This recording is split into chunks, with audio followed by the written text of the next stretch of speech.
You ever plan a great family bonding experience, only to regret it 5 minutes in? That was us a few years ago when we went to this mountain called Spion Kop with our kids and our dog.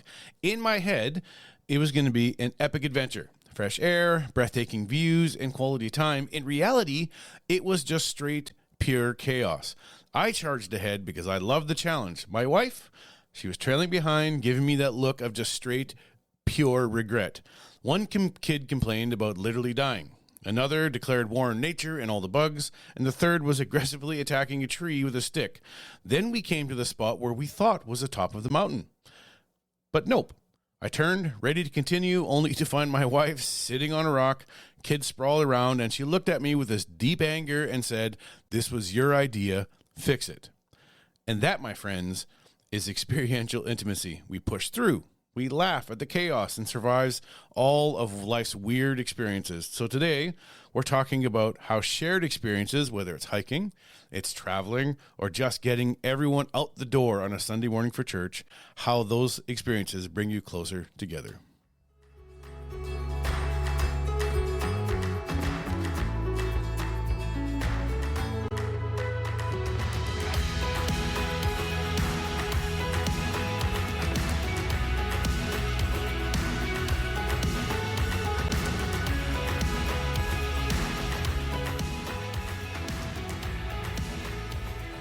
Welcome to another episode of Amplified Marriage. I'm Natalie. And I'm Brian.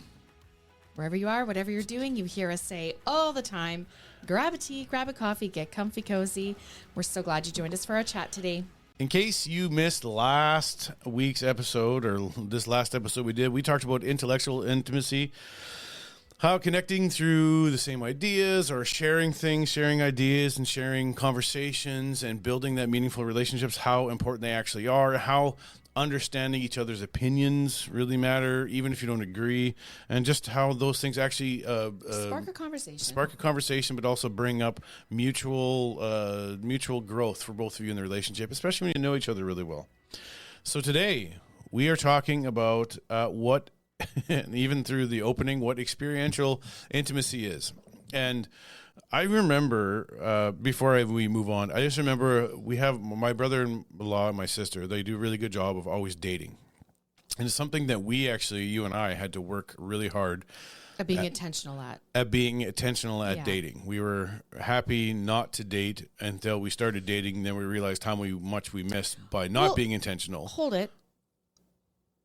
It's not like we never dated. We dated a lot, but we didn't invest in, going away for the weekend, just the two of us, or we didn't have the luxury of being able to go away to spend the night at a hotel together and have the kids be with, relatives or whatever. So in my mind, you equate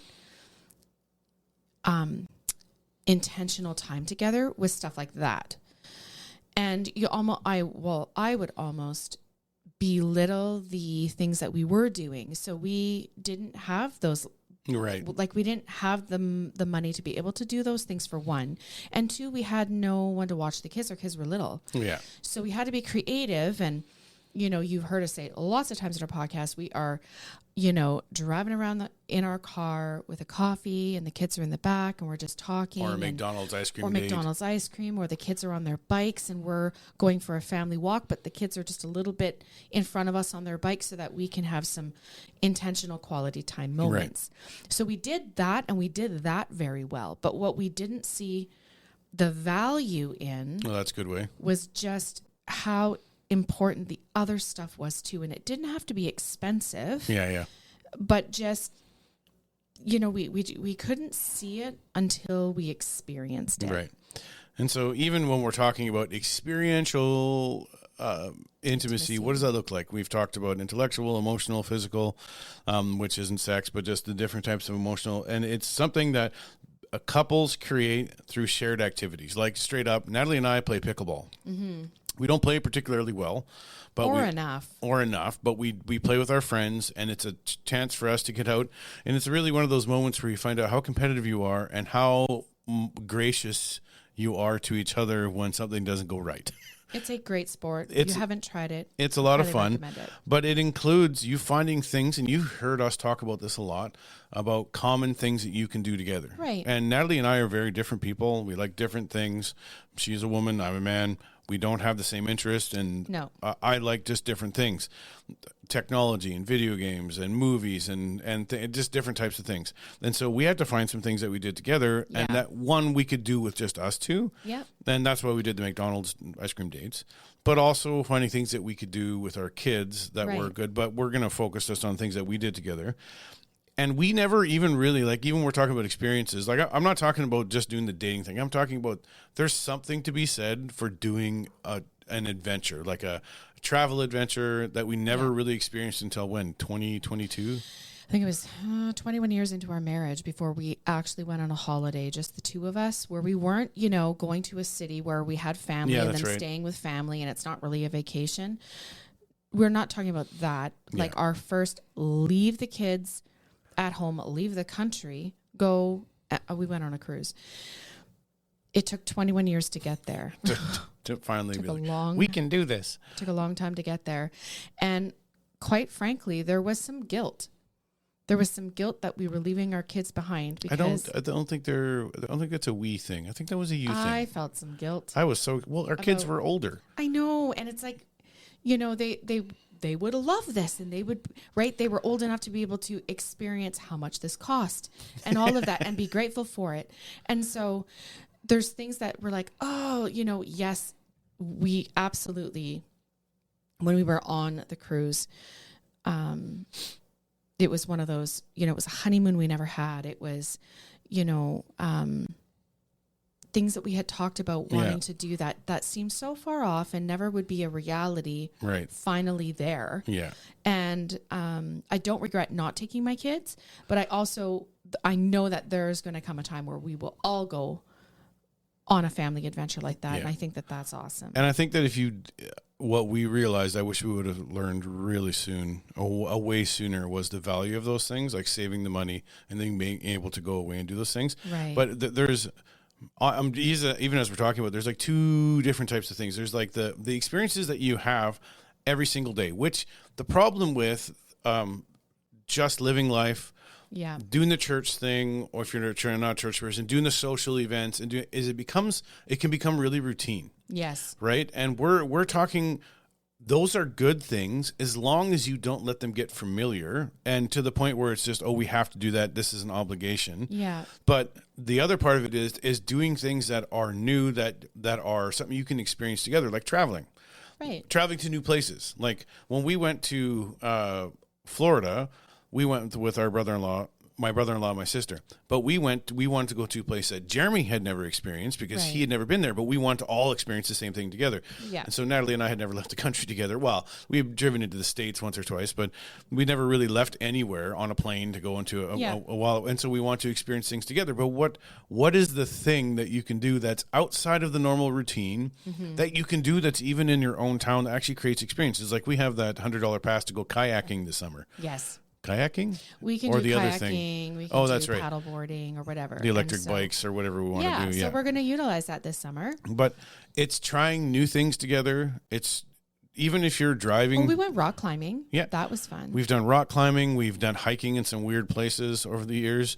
I've done cliff jumping into the quarry. Yeah. Like, and you were with me for that. Some of the kids were with us for that. But I think it's doing things that are that aren't experiential, but outside of your normal thing, your normal routine of life. Exactly. Right. And so, and it creates memories, but it keeps things exciting. Yeah. And it's not boring. So you're not just living in the same house, but you're not really growing or maturing or like trying new things together that actually bring a level of intimacy, like doing the travel, like trying new activities, or what do they say about renovations? Renovations will make or break your relationship. Yeah. I've done painting. We've done painting, and I think that was okay. I mean, it's just painstaking. And then, it's when you're doing stuff like that you really appreciate the tradespeople that chose to do that as their career. Yeah.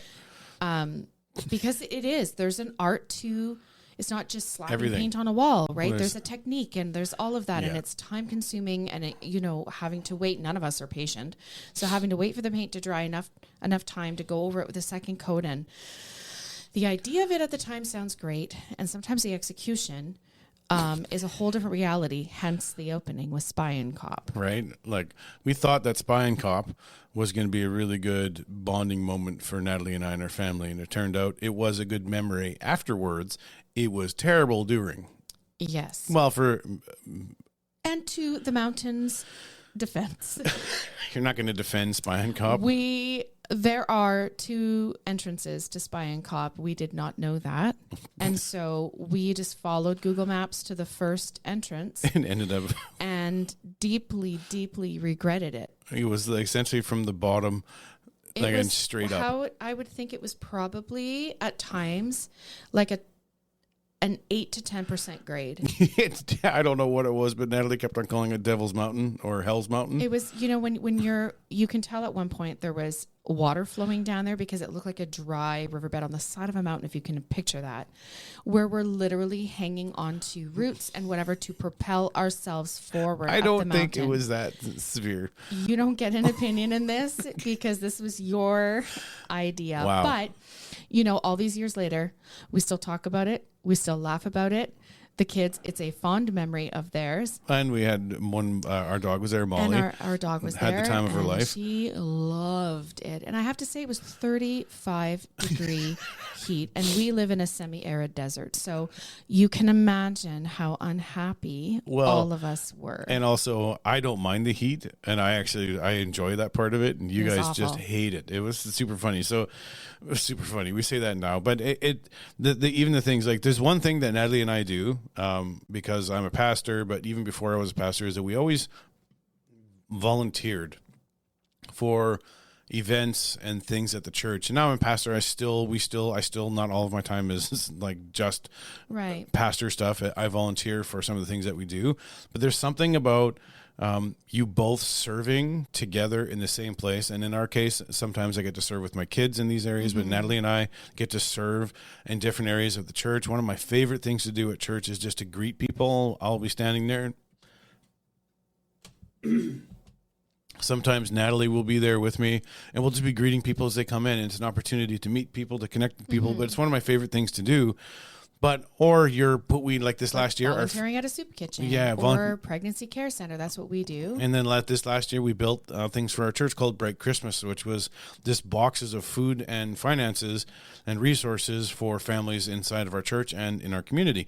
So those things actually bring you together because you're serving something bigger than yourself. Exactly. And so they bring just an intimacy in it. And so, I mean, the other things are like deaths and funerals. It's not all happy, fun vacations.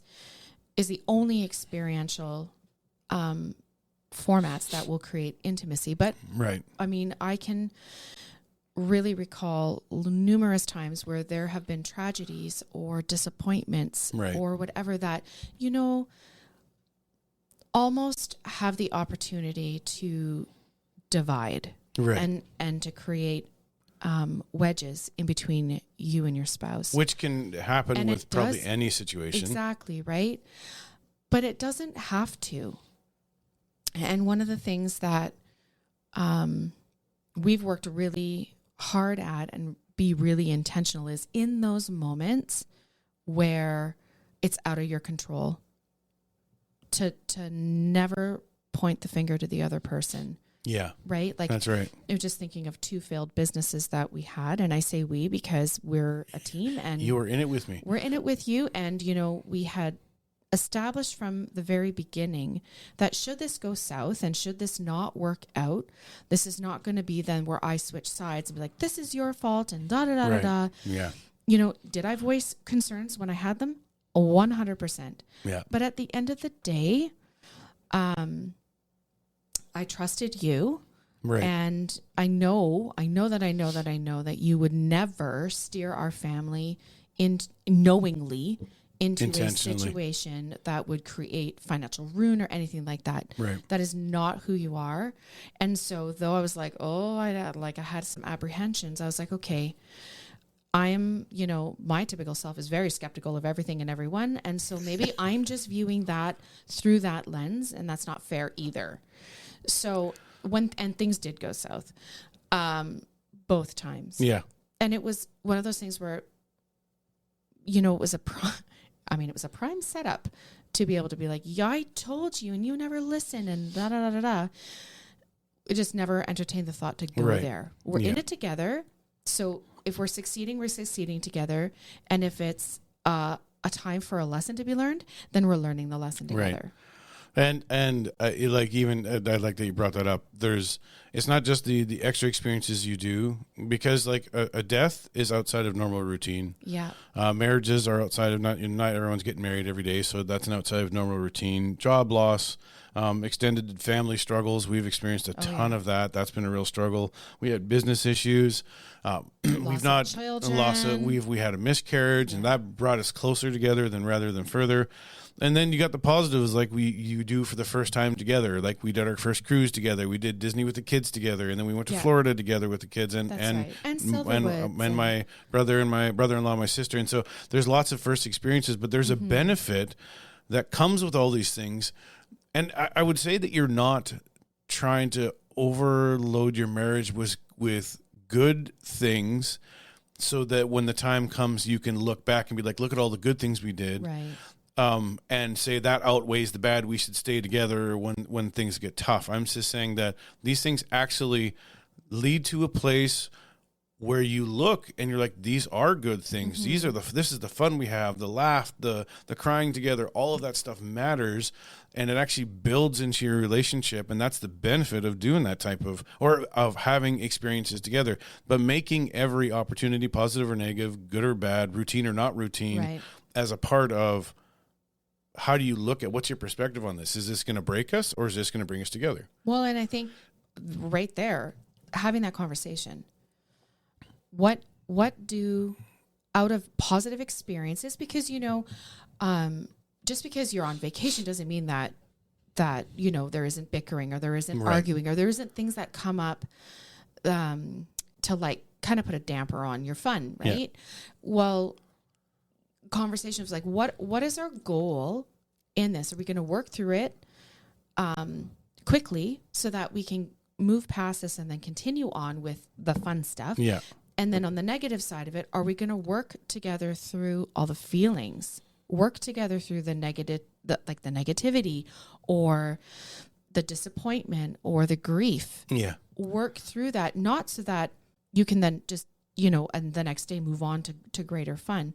But there's a process, I think, to both sides. Yeah, absolutely. And one of the conversations that we had was like, okay, this is what we don't want to happen out of this. Okay, in tragedies and life happening, and it just is crappy at times. Yeah. We don't want to be each other's, like, you're not the enemy in this situation. Right.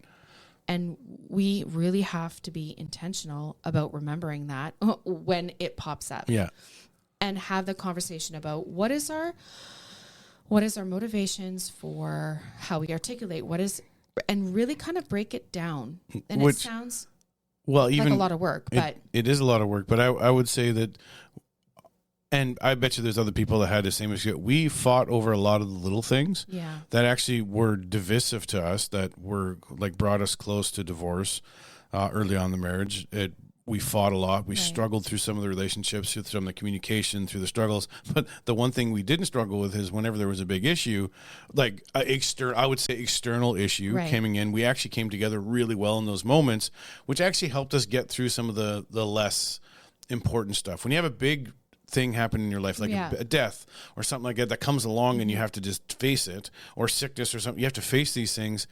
You tend to look after you've been through that, and you look at the stuff, you think, well, that's not nearly as important as it was before. But then there's other relationships and other people that we've coached that are like, we get along on all the small things, but the moment that there's a big thing, they actually are like completely divisive. Yeah. And because it's a big issue, it causes a big rift. Right. And so I think ours in our case was little things really made us mad. Yeah. And we would fight over just silly things, but then the big things, we would come together.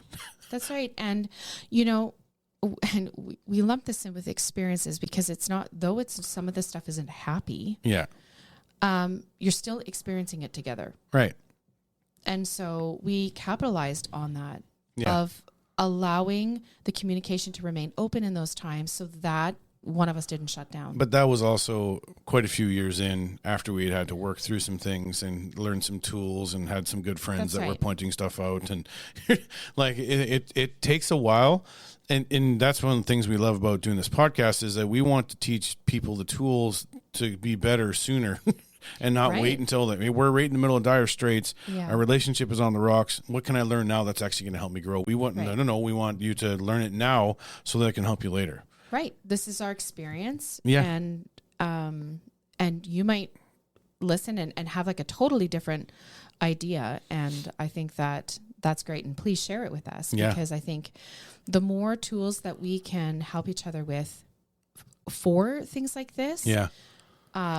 the more that we all thrive then. Yeah, and so I think that even as we kind of the benefits of it, and here's some just practical application: find an experience to do together. Really, Yeah. because this is what it'll do. You'll actually create, in our case, some weird shared type memories that are not just with us but also with our kids. Or when we were in, where was the place that you and Jeremy had to save me and Katie from getting into a car? In Curacao, Curacao. Me and Katie were like, "Sweet, this guy has a car. He can take us to the beach that we wanted there to was go." no car. There was a car. The guy was legit. You two think you saved our lives. Me and Katie think, well, no, we would have been fine.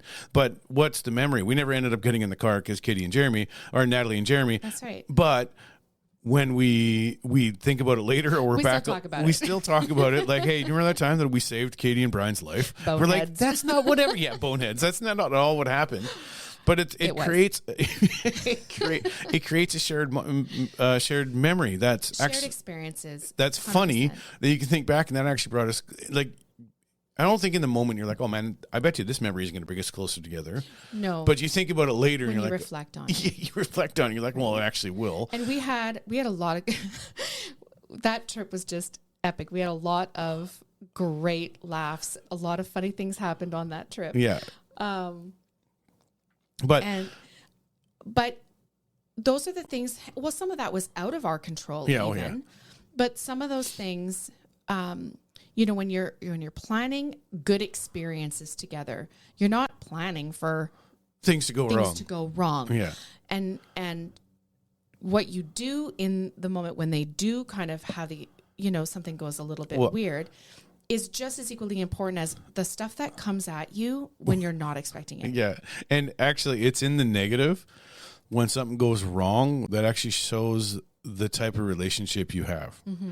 Because in the good things, anyone can, like, you see it in movies all the time and all these stupid Hollywood things that are like, oh, you remember all the good times? Yeah, but we had more bad times than we had good times.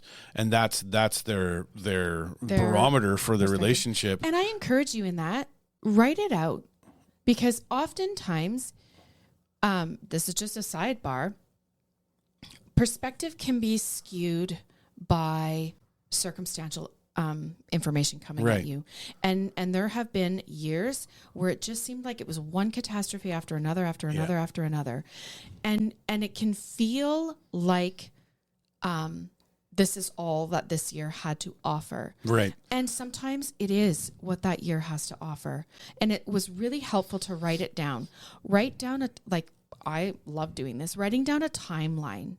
Okay, you know, what was kind of a pivotal thing I remember of January and whatever. And then you look at it, and this is what we were talking about in our Christmas episode where we do the New Year's resolutions and we reflect on the year. It can, you know, many times we're like, oh, this year sucked. It was terrible. And then we get to that part and we're journaling and we're like, whoa, there's way more good things that happened that far outweigh the bad things, though you still have to work through the bad things. Yeah, absolutely.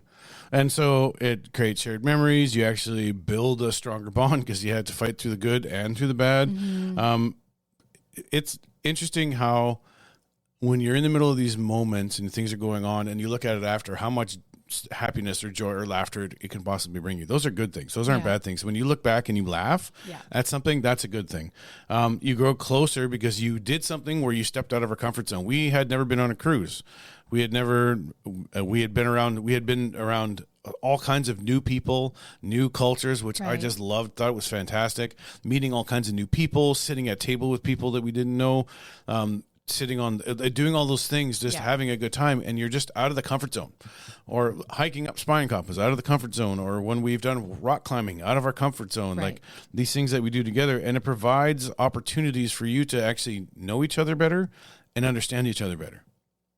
Yeah. Right, because- and it gives you stuff to talk about. Yeah, it Like, gives if you you're stuff. really struggling with what do we even talk about, do a new experience together. Do an exit room. Ask the question. Go bowling. Yeah. Right? Like, Yeah. Yeah. So there's lots of things that you can do. And it's in these moments that you're going to find an intimacy that you wouldn't get just doing a normal routine thing. Right. And it fosters friendship, right? Yeah. Because eventually the kids are going to be out of the house. And you have to love each other still. And we, yeah, right? We love doing things together and want that to be something we're not afraid of like, well, now we wait till the kids are gone and then we start fostering that. Right. No, we're being intentional now.